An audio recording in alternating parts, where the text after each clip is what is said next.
ಮೇಕೆದಾಟು ಕುಡಿಯುವ ನೀರಿನ ಯೋಜನೆಗೆ ಅಡ್ಡಿಪಡಿಸುತ್ತಿರುವ ತಮಿಳುನಾಡು ಸರ್ಕಾರದ ವಿರುದ್ಧ ಅತ್ತಿಬೆಲೆಯಲ್ಲಿ ಇಂದು ಕನ್ನಡ ಜಾಗೃತಿ ವೇದಿಕೆಯ ರಾಜ್ಯಾಧ್ಯಕ್ಷರಾದ ಮಂಜುನಾಥ್ ದೇವೂರವರ ನೇತೃತ್ವದಲ್ಲಿ ಕಾಲಿಕೊಡ ಮೆರವಣಿಗೆ ಮತ್ತು ಬೃಹತ್ ರಸ್ತೆ ತಡೆ ಚಳವಳಿಯನ್ನ ಹಮ್ಮಿಕೊಳ್ಳಲಾಗಿತ್ತು. ಇನ್ನು ಅತ್ತಿಬೆಲೆ ವೃತ್ತದಿಂದ ಅತ್ತಿಬೆಲೆ ಗಡಿವರೆಗೆ ಕಾಲಿಕೊಡ ಮೆರವಣಿಗೆ ನಡೆಸಲಾಯಿತು. ಪ್ರತಿಭಟನಾಕಾರರು ತಮಿಳುನಾಡು ಸರ್ಕಾರದ ವಿರುದ್ಧ ಧಿಕ್ಕಾರಗಳನ್ನು ಕೂಗಿ ತಮ್ಮ ಆಕ್ರೋಶವನ್ನ ವ್ಯಕ್ತಪಡಿಸಿದರು. ಅತ್ತಿಬೆಲೆ ಗಡಿಯಲ್ಲಿ ಕನ್ನಡ ಜಾಗೃತಿ ವೇದಿಕೆಯ ಪದಾಧಿಕಾರಿಗಳು ರಸ್ತೆ ತಡೆ ಚಳವಳಿಯನ್ನ ನಡೆಸಿದ್ರು. ನಂತರ ಪೊಲೀಸರು ಹೋರಾಟಗಾರರನ್ನ ಬಂಧಿಸಿ ನಂತರ ಬಿಡಲಾಯಿತು. ಇನ್ನು ಪ್ರತಿಭಟನೆಯಲ್ಲಿ ಕನ್ನಡ ಜಾಗೃತಿ ವೇದಿಕೆಯ ರಾಜ್ಯ, ಜಿಲ್ಲೆ ಮತ್ತು ತಾಲೂಕು ಮಟ್ಟದ ಪದಾಧಿಕಾರಿಗಳು ಭಾಗವಹಿಸಿದ್ರು. ಇನ್ನು ಯಾವುದೇ ಅಹಿತಕರ ಘಟನೆಗಳು ನಡೆಯದ ರೀತಿಯಲ್ಲಿ ಪೊಲೀಸ್ ಬಿಗಿ ಬಂದೋಬಸ್ತ್ ಮಾಡಲಾಗಿತ್ತು.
ಸಿಎಂ ವಿಜಯ್,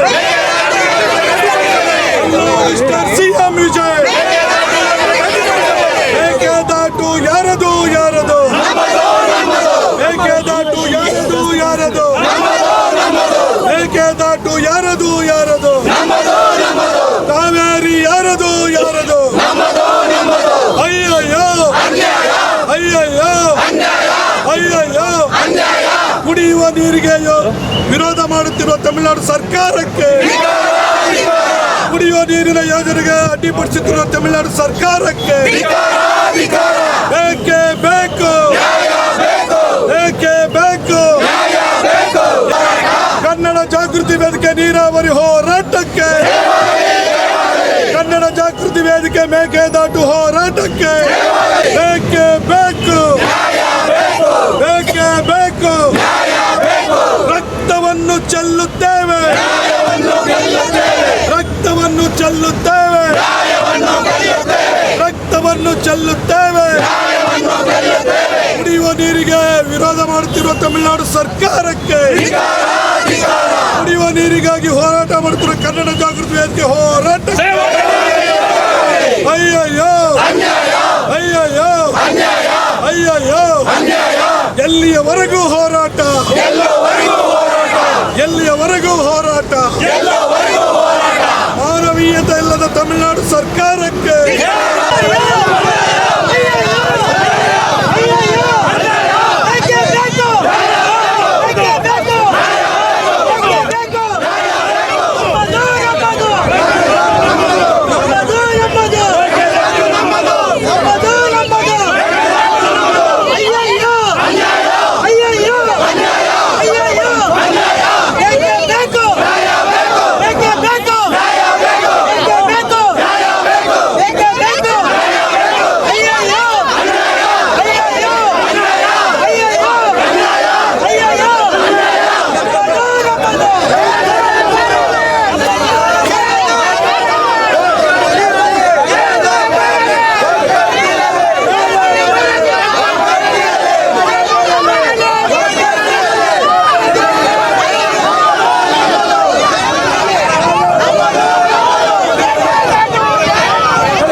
ಸರ್ಕಾರ ಏನು ಮೇಕೆದಾಟು ಯೋಜನೆಗೆ ಅಡ್ಡಿಪಡಿಸ್ತಾ ಇದೆ, ಇದರ ವಿರುದ್ಧವಾಗಿ ಚಳವಳಿಯನ್ನು ಹಮ್ಮಿಕೊಂಡಿದ್ವಿ. ಖಾಲಿ ಕೂಡ ಮೆರವಣಿಗೆ ಮತ್ತು ರಸ್ತೆ ತಡೆ ಚಳವಳಿಯನ್ನು ಮಾಡಿದ್ವಿ.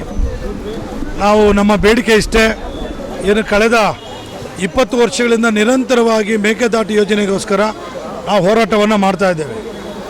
ಆದರೆ ತಮಿಳುನಾಡಿಗೆ ಯಾವುದೇ ಸರ್ಕಾರ ಅಧಿಕಾರಕ್ಕೆ ಬಂದರೂ ಕೂಡ, ಯಾರೇ ಮುಖ್ಯಮಂತ್ರಿಗಳಾದರೂ ಕೂಡ ಅದನ್ನು ನಮ್ಮ ಯೋಜನೆಯನ್ನು ವಿರೋಧ ಮಾಡಿಕೊಂಡೇ ಬರ್ತಾ ಇದೆ. ಈ ಹಿಂದೆ 1998 ಇಸ್ವಿನಲ್ಲಿ ಹೊಗೇನಕಲ್ಲಲ್ಲಿ ಕುಡಿಯೋ ನೀರಿನ ಯೋಜನೆಗಾಗಿ ಒಂದು ಡ್ಯಾಮನ್ನು ಕಟ್ಕೊಳ್ತಾರೆ. ಅದಕ್ಕೆ ಅಂದಿನ ಮುಖ್ಯಮಂತ್ರಿಗಳಾಗಿದ್ದಂಥ ಕರುಣಾನಿಧಿಯವರು ಮತ್ತು ಕರ್ನಾಟಕದ ಮುಖ್ಯಮಂತ್ರಿಗಳಾಗಿದ್ದಂಥ ಜೆ.ಎಚ್. ಪಟೇಲ್ರವರು ಅದಕ್ಕೆ ಒಮ್ಮತವಾದಂಥ ಅಭಿಪ್ರಾಯವನ್ನು ಇಟ್ಕೊಂಡು ಆ ಒಂದು ಮೇಕೆದಾಟು ಕನ್ನಡಿಗರ ವಿರೋಧ ಇದ್ದರೂ ಕೂಡ, ಸಂಘಟನೆಗಳ ವಿರೋಧ ಇದ್ದರೂ ಕೂಡ ಹೊಗೇನಕಲ್ ಅಣೆಕಟ್ಟನ್ನು ಕಟ್ಟಿದ್ರು. 2 ಜಿಲ್ಲೆಗಳಿಗೆ, ಧರ್ಮಪುರಿ ಜಿಲ್ಲೆ ಮತ್ತು ಕೃಷ್ಣಗಿರಿ ಜಿಲ್ಲೆಗೆ ನೀರನ್ನು ಕೊಟ್ಟರು. ಇವತ್ತು ನಮಗೆ ಏಷ್ಯಾ ಖಂಡದಲ್ಲೇ, ಅದರಲ್ಲೂ ವಿಶ್ವದಲ್ಲೇ ಅತಿ ವೇಗವಾಗಿ ಬೆಳೀತಾ ಇರ್ತಕ್ಕಂಥ ಬೆಂಗಳೂರು ನಗರ ಇವತ್ತು ಜನಸಂಖ್ಯೆ ಆಧಾರದ ಮೇಲೆ ಸುಮಾರು 1.5 ಕೋಟಿ ಜನ ಇವತ್ತು ವಾಸ ಮಾಡ್ತಿದ್ದಾರೆ. ಈಗಾಗಲೇ ಗ್ರೇಟರ್ ಬೆಂಗಳೂರು, ಬಿಡದಿ ಟೌನ್ಶಿಪ್ಪು ಇದೆಲ್ಲ ಆಯಿತು ಅಂದರೆ 2 ಕೋಟಿ 3 ಕೋಟಿ ಜನ ಈ ಬೆಂಗಳೂರು ನಗರ ವಿಸ್ತಾರ ಆಗುತ್ತೆ ಜನಸಂಖ್ಯೆಯಿಂದ. ಅವರೆಲ್ಲರಿಗೂ ಕೂಡ ಕುಡಿಯೋದಕ್ಕೆ ನೀರನ್ನು ಕೊಡಬೇಕಾಗಿದೆ. ಈ ನಿಟ್ಟಿನಲ್ಲಿ ನಮ್ಮ ಸರ್ಕಾರ ಅದೇನು ವಿದ್ಯುತ್ ಶಕ್ತಿ, ಜಲವಿದ್ಯುತ್ ಶಕ್ತಿ ಉತ್ಪಾದನೆಗೂ ಅಲ್ಲ, ಅಥವಾ ನಾವೇನು ಅದನ್ನು ಬೇಸಾಯಕ್ಕೂ ಕೇಳ್ತಿಲ್ಲ. ನಾವು ಕೇಳ್ತಾ ಇರ್ತಕ್ಕಂಥದ್ದು ಕುಡಿಯೋದಕ್ಕೋಸ್ಕರ. ಅದಕ್ಕೆ ಅಡ್ಡಿಪಡಿಸ್ತಾ ಇರ್ತಕ್ಕಂಥ ತಮಿಳುನಾಡು ಸರ್ಕಾರಕ್ಕೆ ನಿಜವಾಗಲೂ ಕೂಡ ಅವರಿಗೆ ಮಾನವೀಯತೆ ಇಲ್ಲ ಅಂತೇಳಿ ನಾನು ಹೇಳ್ತೇನೆ.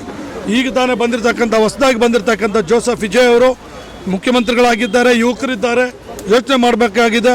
ಇವತ್ತೇನು 3ನೇ ತಾರೀಕು ತಮ್ಮ ಕರ್ನಾಟಕದ ಮುಖ್ಯಮಂತ್ರಿಗಳು ಡಿ ಕೆ ಶಿವಕುಮಾರ್ ಅವರು ಏನೋ ಅವ್ರಿಗೆ ಒಂದು ಪತ್ರವನ್ನು ಬರೆದಿದ್ದಾರೆ ಭೇಟಿಯಾಗೋದಕ್ಕೆ. ದಯಮಾಡಿ ಬಂದು ಪರಸ್ಪರ ಕುಳಿತು ಎರಡೂ ರಾಜ್ಯದ ಜನತೆಯ ಸಮಸ್ಯೆಗಳು ಏನಿದೆ ಕುಡಿಯೋ ನೀರಿನ ಯೋಜನೆ ವಿಚಾರವಾಗಿ ಅದನ್ನು ಬಗೆಹರಿಸಬೇಕು. ನಮಗೆ ಮೇಕೆದಾಟು ಅಣೆಕಟ್ಟನ್ನು ಕಟ್ಕೊಳ್ಳೋದಕ್ಕೆ ಅವಕಾಶ ಮಾಡಿಕೊಡ್ಬೇಕು, ವಿರೋಧ ಮಾಡಬಾರ್ದು ಅಂತೇಳಿ ನಾನು ತಮಿಳುನಾಡು ಮುಖ್ಯಮಂತ್ರಿಗಳಿಗೆ ಮನವಿಯನ್ನು ಮಾಡ್ತೀನಿ. ಅದೇ ರೀತಿ ಕರ್ನಾಟಕದ ಮುಖ್ಯಮಂತ್ರಿಗಳು ಸನ್ಮಾನ್ಯ ಡಿ ಕೆ ಶಿವಕುಮಾರ್ ಅವರು ಏನಿದ್ದಾರೆ, ಈ ಹಿಂದೆ ಅವರು ವಿರೋಧ ಪಕ್ಷದಲ್ಲಿದ್ದಾಗ ಮೇಕೆದಾಟಿಂದ ಬೆಂಗಳೂರುವರೆಗೂ ಪಾದಯಾತ್ರೆ ಮಾಡಿದ್ರು. ನಾವು ಅಧಿಕಾರಕ್ಕೆ ಬಂದ ತಕ್ಷಣ ನಾವು ಮೇಕೆದಾಟು ಅಣೆಕಟ್ಟನ್ನು ಕಟ್ತೀವಿ ಅಂತೆಲ್ಲ ಹೇಳಿದರು. ಈಗ ನೀವೇ ಮುಖ್ಯಮಂತ್ರಿಗಳಾಗಿದ್ದೀರಿ, ಡೈನಾಮಿಕ್ ಲೀಡರ್ ಅಂತೇಳಿ ಬೇರೆ ಹೆಸರಿದೆ ನಿಮಗೆ. ದಯಮಾಡಿ ಎಷ್ಟೇ ಒತ್ತಡ ಇದ್ದರೂ ಕೂಡ ನೀವು ಮೇಕೆದಾಟು ಅಣೆಕಟ್ಟನ್ನು ಕಟ್ಟಿ ಡೈನಾಮಿಕ್ ಹೀರೋ ಅಂತೇಳಿ ಅನ್ಸ್ಕೊಳ್ಳಿ. ಈಗಾಗಲೇ ಸುಪ್ರೀಂ ಕೋರ್ಟು ನಮ್ಮ ಪರವಾಗಿ ಒಂದು ಆದೇಶವನ್ನು ಕೊಟ್ಟಿದೆ ಮತ್ತು ಕಾವೇರಿ ನ್ಯಾಯಾಧೀಕರಣ ಕೂಡ ನಮ್ಮ ಕಡೆ ಇದೆ ಮತ್ತು ಕೇಂದ್ರ ಸರ್ಕಾರವು ಕೂಡ ಒಂದು ಬಾರಿ ಎಲ್ಲ ಪಕ್ಷದ ಮುಖಂಡರನ್ನು ಕರೆದುಕೊಂಡು ಹೋಗಿ ಅಲ್ಲಿ ಕೂಡ ತಾತ್ವಿಕ ಒಪ್ಪಿಗೆಯನ್ನು ತೆಗೆದುಕೊಂಡು ನೀವು ಮೇಕೆದಾಟು ಅಣೆಕಟ್ಟು ಯೋಜನೆಯನ್ನು ಪ್ರಾರಂಭ ಮಾಡಬೇಕು ಅಂತೇಳಿ ಕರ್ನಾಟಕ ಸರ್ಕಾರದ ಮುಖ್ಯಮಂತ್ರಿಗಳನ್ನು ಸಹ ನಾನು ಒತ್ತಾಯ ಮಾಡ್ತೇನೆ. ಇಲ್ಲ ಅಂದರೆ ಕನ್ನಡ ಜಾಗೃತಿ ವೇದಿಕೆ ಮುಂದಿನ ದಿನಗಳಲ್ಲಿ ಇಡೀ ರಾಜ್ಯಾದ್ಯಂತ ಉಗ್ರವಾದ ಹೋರಾಟವನ್ನು ಮಾಡ್ತೇವೆ ಅಂತೇಳಿ ಎಚ್ಚರಿಕೆಯನ್ನು ಕೊಡ್ತೇನೆ. ಆತ್ಮೀಯರೇ, ಇವತ್ತೇನು ನಮ್ಮ ಕನ್ನಡ ಜಾಗೃತಿ ವೇದಿಕೆಯ ನಮ್ಮ ರಾಜ್ಯಾಧ್ಯಕ್ಷ ಮಂಜುನಾಥ್ ದೇವಣ್ಣ ಅವರ ನೇತೃತ್ವದಲ್ಲಿ ಇವತ್ತು ನಾವು ಮೇಕೆದಾಟು ಅಣೆಕಟ್ಟು ಏನು ಇವತ್ತು ತಮಿಳುನಾಡು ಸರ್ಕಾರ ವಿರೋಧಿಸ್ತಾ ಐತೆ ಯೋಜನೆನ, ಅದರ ವಿರುದ್ಧವಾಗಿ ಅಲ್ಲಿ ಕಟ್ಟಡ ಕಟ್ಟಲೇಬೇಕು, ಮೇಕೆದಾಟು ಯೋಜನೆ ಕರ್ನಾಟಕದ ಪರವಾಗಿ ಆಗಲೇಬೇಕು ಅನ್ನೋ ಉದ್ದೇಶ ಇಟ್ಕೊಂಡು ಇವತ್ತು ಖಾಲಿ ಕೊಡಗಳು ಪ್ರದರ್ಶನ ಮಾಡಿದ್ದೀವಿ. ಮುಂದಿನ ದಿನಗಳಲ್ಲಿ ನಾವು ಇದೇ ರೀತಿ ಈ ತಮಿಳುನಾಡು ಸರ್ಕಾರ ಏನು ಇವತ್ತು ತೆಗೆದು ಇವತ್ತು ಕುಡಿಯೋ ನೀರು ಯೋಜನೆನ ಏನು ವಿರೋಧಿಸ್ತಾ ಐತೆ, ಅದಕ್ಕೆ ನಾವು ನಮ್ಮ ಸಂಘಟನೆ ವತಿಯಿಂದ ನಾವು ಧಿಕ್ಕಾರ ಸೂಚಿಸ್ತಾ ಇದ್ದೀವಿ. ಯಾಕೆ ಅಂತಂತಂದರೆ ನಾವು ಸುಮಾರು ಮೇಕೆದಾಟು ಯೋಜನೆ ಆದರೆ ಸುಮಾರು 3 ಜಿಲ್ಲೆಗಳಿಗೆ ಕುಡಿಯೋ ನೀರಿನ ವ್ಯವಸ್ಥೆ ಆಗುತ್ತೆ. ನಾವು ವ್ಯವಸಾಯಕ್ಕೋಸ್ಕರ ಕೇಳ್ತಾ ಇಲ್ಲ, ನಾವು ಕುಡಿಯೋ ನೀರು ಯೋಜನೆಗಳು ಇರೋದ್ರಿಂದ ಮೂಲಭೂತ ಸೌಕರ್ಯಗಳು ಬೇಕಾಗಿರೋದ್ರಿಂದ ನಾವು ಕೇಳ್ತಾ ಇದ್ದೀವಿ. ಆದರೆ ಅವರು ಅದಕ್ಕೆ ವಿರೋಧ ಮಾಡ್ತಾ ಇದ್ದಾರೆ. ಇದು ಸರಿ ಇಲ್ಲ. ಈಗ ಏನು ಡಿ ಕೆ ಶಿವಕುಮಾರ್ ಅವರು ಅವತ್ತು ಪಾದಯಾತ್ರೆ ಮಾಡಿದವರು ಇವತ್ತು ಮುಖ್ಯಮಂತ್ರಿ ಆಗಿದ್ದಾರೆ. ಅವರು ಸಂಧಾನ ಮಾಡ್ತಾರೋ ಇಲ್ಲ ಅವ್ರನ್ನ ಕರೆದು ಪ್ರೀತಿ ವಿಶ್ವಾಸದಿಂದ ಮಾತಾಡ್ತಾರೋ ಇಲ್ಲ ಕಾನೂನಾತ್ಮಕವಾಗಿ ಮಾತಾಡ್ತಾರೋ ನಮಗೆ ಗೊತ್ತಿಲ್ಲ. ಆದರೆ ನಮ್ಮ ಮೂಲಭೂತ ಸೌಕರ್ಯಗಳು ನಮಗೆ ಸಿಗಲೇಬೇಕು. ನಾವು ಹಲವಾರು ಕಾವೇರಿ ವಿಚಾರದಲ್ಲಿ ಬೇರೆ ಬೇರೆ ನದಿ ನೀರು ವಿಚಾರದಲ್ಲಿ ನಾವು ಕರ್ನಾಟಕ ಭಾರಿ ಅನ್ಯಾಯಕ್ಕೊಳಗಾಗೈತೆ. ಅದೇ ರೀತಿ ಕೂಡ ಇದು ಕೂಡ ಆಗಬಾರ್ದು. ಮತ್ತು ಇವತ್ತೇನು ಡಿ ಕೆ ಶಿವಕುಮಾರ್ ಅವರು ಮಾತು ಕೊಟ್ಟಿದ್ದಾರೆ, ಆ ಮಾತನ್ನ ಅವರು ಉಳಿಸ್ಕೊಬೇಕು. ಕಾರಣ ಏನು ಅಂತಂತಂದರೆ ಅವರು ಸಬ್ಬರಿದ್ದಾರೆ, ಹೋರಾಟದಲ್ಲಿ ಮುಂಚೂಣಿಯಲ್ಲಿದ್ದಾರೆ. ಮೇಕೆದಾಟು ವಿಚಾರದಲ್ಲಿ ನಾನು ಅಣೆಕಟ್ಟು ಕಟ್ಟೆ ಕಟ್ತೀನಿ ಅಂತ ಹೇಳಿದ್ದಾರೆ. ಅವ್ರದ್ದೇ ಸರ್ಕಾರ ಅಲ್ಲಿ ಬೆಂಬಲ ಕೊಟ್ಟೈತೆ ವಿಜಯ್ ಅವ್ರಿಗೆ. ಆದ್ದರಿಂದ ಅದನ್ನು ಮಾಡಲೇಬೇಕು. ಮಾಡಲಿಲ್ಲ ಅಂತಂತಂದರೆ ಈ ಕರ್ನಾಟಕದ ಜನತೆಗೆ ಮೋಸ ಮಾಡ್ದಂಗೆ ಆಗುತ್ತೆ. ಅದೇ ರೀತಿ ನಾವು ಕೂಡ ಕನ್ನಡ ಜಾಗೃತಿ ವೇದಿಕೆಯ ನಾಯಕತ್ವದಲ್ಲಿ ಇಡೀ ರಾಜ್ಯದಲ್ಲಿ ಎಲ್ಲ ಕನ್ನಡಪರ ಸಂಘಟನೆಗಳನ್ನು ಸೇರಿಸ್ಕೊಂಡು ಕನ್ನಡ ಜಾಗೃತಿ ವೇದಿಕೆ ಹಂತವಾಗಿ ಪ್ರತಿಭಟನೆ ಮಾಡಬೇಕಾಗುತ್ತೆ. ನಮ್ಮ ಮೂಲಭೂತ ಸೌಕರ್ಯಗಳು ನಾವು ಪಡೆಯೋದಕ್ಕೋಸ್ಕರ ನಾವೆಲ್ಲದಕ್ಕೂ ಸಿದ್ಧ ಇದ್ದೀವಿ ಅಂತ ಹೇಳ್ತಾ, ಏನು ಕನ್ನಡ ಜಾಗೃತಿ ವೇದಿಕೆ ಅತ್ತಿಬೆಲೆಯಲ್ಲಿ ಇವತ್ತು ಗಡಿ ಭಾಗದಲ್ಲಿ ಕುಡಿಯೋ ನೀರಿಗಾಗಿ ಅಣೆಕಟ್ಟುವ ವಿಚಾರವಾಗಿ ಮೊನ್ನೆ ಮಂಗಳವಾರ ಒಂದು ಸರಿ ಪ್ರತಿಭಟನೆ ಮಾಡಿದೆ, ಇವತ್ತು ಮಾಡ್ತಾಯಿದ್ದೀವಿ. ಏನು ಪ್ರತಿ ಸಾರಿಯೂ ನಾವು ಕನ್ನಡ ಹೋರಾಟಗಾರರೇ ಮಾಡಬೇಕಾಗಿದೆ. ಏನು ಸರ್ಕಾರಗಳನ್ನ ಆಯ್ಕೆ ಮಾಡಿಬಿಟ್ಟು ಇವ್ರನ್ನ ಕಳಿಸ್ದ ಇವ್ರು ಏನು ಮಾಡ್ತಾಯಿದ್ದಾರೆ? ಏನೂ ಮಾಡ್ತಾಯಿಲ್ಲ. ಮಾನ್ಯ ಡಿ ಕೆ ಶಿವಕುಮಾರ್ ಅವರು ಇದನ್ನು ಏನು ಸತತವಾಗಿ 1 ವಾರ ಕಾಲ್ನಡಿಗೆ ಮಾಡಿ ಇವತ್ತು ನಾನು ಅಣೆಕಟ್ಟು ಕಟ್ಟಲೇಬೇಕಂತ ಹೇಳ್ಬಿಟ್ಟು ಹೋರಾಟ ಮಾಡಿದ್ರು. ದಯಮಾಡಿ ಇವತ್ತು ನೀವು CM ಆಗಿದ್ದೀರಾ, ದಯವಿಟ್ಟು ನೀವು ಇವತ್ತು ಅಣೆಕಟ್ಟು ಕಟ್ಟಲೇಬೇಕು. ಅವ್ರನ್ನ ಜೋಸೆಫ್ ವಿಜಯ್ ಅವ್ರನ್ನ ಕರೆಸಿ ಸಂಧಾನ ಮಾಡಿ ನೀವು ಅದೇನು ಮಾಡ್ತಾಯಿದ್ದೀರೋ ಗೊತ್ತಿಲ್ಲ. ಇವತ್ತು ನೋಡಿ ಕೇಂದ್ರ ಸರ್ಕಾರದಲ್ಲೇ ಅಷ್ಟೇ ಕೂಡ ಇಲ್ಲಿಂದ ಗೆದ್ದೋದಂಥ 28-30 MPಗಳಿದ್ದಾರೆ. ಯಾರೊಬ್ಬರು ಇದ್ರ ಬಗ್ಗೆ ಚಕಾರ ಎತ್ತುತ್ತಾ ಇಲ್ಲ. ದಯವಿಟ್ಟು ಇವ್ರಿಗೂ ನಾಚಿಕೆ ಆಗಬೇಕು. ಇವರು ಏನು ಗೆಲ್ಲೋವರೆಗೂ ಮಾತ್ರ ಕಾವೇರಿ ಕರ್ನಾಟಕದ ಜನತೆ ನೀರು ಓಡಬೇಕು. ಯಾಕೆ ಪಾರ್ಲಿಮೆಂಟಲ್ಲಿ ನಿಮಗೆ ವಾಯ್ಸ್ ಇಲ್ವಾ? ಇಲ್ಲಿ ಬೇಕಾದ್ರೆ ನಿಮ್ಮ ಕುರ್ಚಿ ನಿಲ್ಲೋದಕ್ಕೆ ಎಷ್ಟು ಬೇಕಾದ್ರೂ ಮಾಡ್ತೀರಮ್ಮ ಕುತಂತ್ರ ಕೆಲಸಗಳು. ಇವತ್ತು ನಮ್ಮ ಕರ್ನಾಟಕದಲ್ಲಿ ಅಣೆಕಟ್ಟೋದಕ್ಕೆ ನಿಲ್ರಿ ಇವತ್ತು ನೀವೆಲ್ಲ. ಇವತ್ತು ಕನ್ನಡ ಜಾಗೃತಿ ಅದಕ್ಕೆ ಕೇಳ್ಕೊಳ್ಳೋದಿಷ್ಟೇ. ನೀವು ಏನು ಸರ್ಕಾರಗಳಿದೆ ದಯವಿಟ್ಟು BJP ಆಗಿರಲಿ, ಕಾಂಗ್ರೆಸ್ ಆಗಿರಲಿ, JDS ಆಗಿರಲಿ, ನೀವು ಈ ಕರ್ನಾಟಕದ ಪರ ನಿಲ್ಲಬೇಕು. ಏನು ಮೋದಿ ಅವ್ರ ಹತ್ರ ಹೋಗ್ತೀರಾ, ಕೈ ಕೊಟ್ಕೊಂಡು ನಿಂತ್ಕೊಳ್ತೀರಾ? ಅದಲ್ಲ, ನಿಮ್ಮ ಕರ್ನಾಟಕದ ಪರವಾಗಿ ನೆಲ ಜಲ ಭಾಷೆ ವಿಚಾರ ಬಂದಾಗ ನೀವು ನಿಲ್ಲಬೇಕು. ಏನು ಯಾವತ್ತೂ ಹೋರಾಟಗಾರರೇ ಅಲ್ಲ, ಹೋರಾಟಗಳು ಮನೆ ಮಠ ಬಿಟ್ಟು ಹೆಂಡತಿ ಮಕ್ಕಳು ಬಿಟ್ಟು ಹೋರಾಟ ಮಾಡ್ಕೊಂಡಿರೋದು ನಾವು. ನೀವು AC ರೂಮ್ಗಳಲ್ಲಿ ಕೂತ್ಕೊಂಡು ಇವತ್ತು ಜಮ್ ಅಂತ ಓಡಾಡ್ತಾ ಇದ್ದೀರಾ. ದಯವಿಟ್ಟು ನಾವು ಇಷ್ಟೇ ಕೇಳೋದು, ನಮ್ಗೆ ಅಣೆಕಟ್ಟು ಕಟ್ಟಲೇಬೇಕು, ಕಾವೇರಿ ವಿವಾದ ಮುಗಿಲೇಬೇಕು ಅಂತ ಕೇಳ್ಕೊತಾ ಇದ್ದೀನಿ. ಕನ್ನಡ ಜಾಗೃತಿ ವೇದಿಕೆಯಿಂದ ಇವತ್ತು ನಾವು ಒಂದು ಪ್ರತಿಭಟನೆ ಮಾಡ್ತಾ ಇದ್ದೀವಿ. ಏನು ಇಂದು ಕನ್ನಡ ಜಾಗೃತಿ ವೇದಿಕೆ ವತಿಯಿಂದ ಈ ಸಾಂಕೇತಿಕವಾದ ಹೋರಾಟವನ್ನು ಅತ್ತಿಬೆಲೆಯ ಗಡಿ ಭಾಗದಲ್ಲಿ ಕನ್ನಡ ಜಾಗೃತಿ ವೇದಿಕೆಯ ರಾಜ್ಯಾಧ್ಯಕ್ಷರಾದ ಮಂಜುನಾಥ್ ದೇವರ ನೇತೃತ್ವದಲ್ಲಿ ಈ ಪ್ರತಿಭಟನೆಯನ್ನು ಹಮ್ಮಿಕೊಂಡಿದ್ದೇವೆ. ಖಾಲಿ ಕೊಡಗಳ ಬಿಂದಿಗಳ ಚಳುವಳಿ, ಇದು ಸಾಂಕೇತಿಕವಾದ ರಸ್ತೆ ತಡೆಯನ್ನು ಮಾಡ್ತಿದ್ದೇವೆ. ಈ ಕಾವೇರಿ ಅಣೆಕಟ್ಟನ್ನು, ಮೇಕೆದಾಟು ಅಣೆಕಟ್ಟನ್ನು ಎಂಬ ಯೋಜನೆಯನ್ನು ಇದು ಕೇವಲ ಒಂದು ರಾಜ್ಯದ ವಿಚಾರ ಅಲ್ಲ. ನಾವು ಭಾರತೀಯರು ಕೇರಳ, ಪಾಂಡಿಚೇರಿ, ಕರ್ನಾಟಕ ಮತ್ತು ತಮಿಳುನಾಡು, ನಿಮಗೆ ಯಾವ ರೀತಿ ಅಧಿಕಾರ ಇದೆಯೋ ನಮಗೂ ಅದೇ ರೀತಿ ಅಧಿಕಾರ ಇದೆ. 1956ರಲ್ಲಿ ಈ ಅಂತಾರಾಜ್ಯ ಜಲವಿವಾದ ವತಿಯಿಂದ ನಮಗೆ ಎಲ್ಲ ರಾಜ್ಯಗಳಿಗೂ ಸಮಾನತೆಗೆ ಹಂಚಿಕೊಳ್ಳಕ್ಕೆ ಅವಕಾಶವನ್ನು ಮಾಡಿಕೊಟ್ಟಿದ್ದಾರೆ. ಹಾಗಾಗಿ ಇತ್ತೀಚೆಗೆ ಭಾರತೀಯ ಸರ್ವೋಚ್ಚ ನ್ಯಾಯಾಲಯವು ಸಹ ನ್ಯಾಯಾಧೀಶರಾದ ಜಸ್ಟಿಸ್ ದೀಪಕ್ ಮಿಶ್ರಾರವರ ನೇತೃತ್ವದಲ್ಲಿ ಒಂದು ಆದೇಶವನ್ನು 3 ಜನ ಜಡ್ಜಸ್ಗಳು ಒಂದು ಆದೇಶವನ್ನು ಕೊಟ್ಟಿದ್ದಾರೆ. ನಮಗೆ ಈ ಅಣೆಕಟ್ಟು ಕಟ್ಟಲು ಅವಕಾಶ ಮಾಡಿಕೊಡ್ಬೇಕಂತೇಳಿ.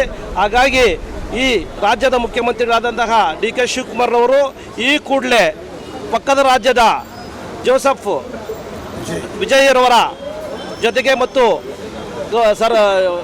ಮೋದಿಯವರ ಜೊತೆಗೆ ಒಟ್ಟುಗೂಡಿ ಒಂದು ಸಂಧಾನವನ್ನು ಮಾಡಿ ಈ ಕುಡಿಯಲು ಕರ್ನಾಟಕ ರಾಜ್ಯದ, ಅದು ವಿಶೇಷವಾಗಿ ರಾಮನಗರ ಜಿಲ್ಲೆ, ಬೆಂಗಳೂರು ನಗರ ಜಿಲ್ಲೆ ಮತ್ತು ಗ್ರಾಮಾಂತರ ಜಿಲ್ಲೆಯಲ್ಲಿ ಆದಂತಹ ಇರುವತಕ್ಕ ಜನರು ಸುಮಾರು 1.5 ಕೋಟಿ ಜನರು ಇವತ್ತು ಕುಡಿಯಲು ನೀರಿನ ಸಮಸ್ಯೆಯನ್ನು ಅನುಭವಿಸಿದ್ದಾರೆ. ಅವರಿಗೆ ಕೊನೆಯ ಪಕ್ಷ ನೀರು ಕುಡಿಯಲಿಕ್ಕೆ ಅವಕಾಶ ಮಾಡಿಕೊಡೋಕ್ಕೆ ಅಣೆಕಟ್ಟನ್ನು ಕಟ್ಟಲು ಅವಕಾಶ ಮಾಡಿಕೊಡಬೇಕು.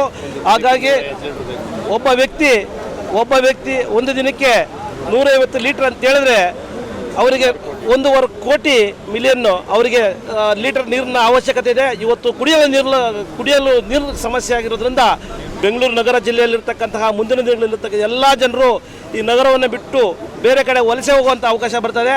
ಹಾಗಾಗಿ ನಾವು ಭಾರತೀಯರಾಗಿ ಈ 1956ರಲ್ಲಿ ಏನು ನಮಗೆ ಅಂತಾರಾಜ್ಯ ಜಲವಿವಾದ ವಿಚಾರ ಬಂದಿದೆ, ಆ ವಿಚಾರದಡಿಯಲ್ಲಿ ನಾವೆಲ್ಲ ಭಾರತೀಯರು, ತಮಿಳುನಾಡಿಗೆ ಏನು ಅಧಿಕಾರ ಇದೆಯೋ, ಕರ್ನಾಟಕಕ್ಕೆ ಏನು ಅಧಿಕಾರ ಇದೆಯೋ, ಕೇರಳಕ್ಕೆ ಏನು ಅಧಿಕಾರ, ಅದೇ ರೀತಿಯ ನಮಗೂ ಅಧಿಕಾರ ಇದೆ.